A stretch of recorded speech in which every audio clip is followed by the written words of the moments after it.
ஊழலுக்கு எதிராக தீர்க்கமாக செயல்படும் சட்ட அமலாக்க அமைப்புகளுக்கு தனது அசைக்க முடியாத ஆதரவை பிரதமர் டத்தோஸ்ரீ அன்வார் இப்ராஹிம் மீண்டும் ஒருமுறை உறுதிப்படுத்தினார்.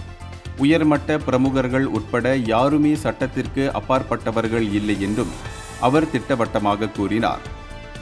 இதனிடையே அக்டோபர் 2025க்கான பிரதமர் துறை மாதாந்திர கூட்டத்தில் உரையாற்றிய போது தனது அதிகாரிகள் தங்கள் நடவடிக்கைகளில் தெளிவான ஆதாரம் வைத்திருக்கும் பட்சத்தில் அவர்கள் யாரையும் பலிகடா ஆக்கவிடாமல் அவர்களுக்கு தான் துணை நிற்பேன் என்றும் அன்வார் உறுதியளித்தார். நாட்டின் நலனுக்காக ஒவ்வொரு சட்ட அமலாக்க நடவடிக்கையும் மிக முக்கியமானது என்று அவர் வலியுறுத்தினார். அவரது இந்த உறுதிமொழியும் உரையும் தூய்மையான நிர்வாகத்திற்கான வலுவான தலைமை செய்தியையும் நாட்டின் ஊழலுக்கு எதிரான போராட்டம் உறுதியாகவும் வெளிப்படையாகவும் தொடரும் என்பதற்கான அர்ப்பணிப்பையும் சுட்டிக்காட்டுகிறது.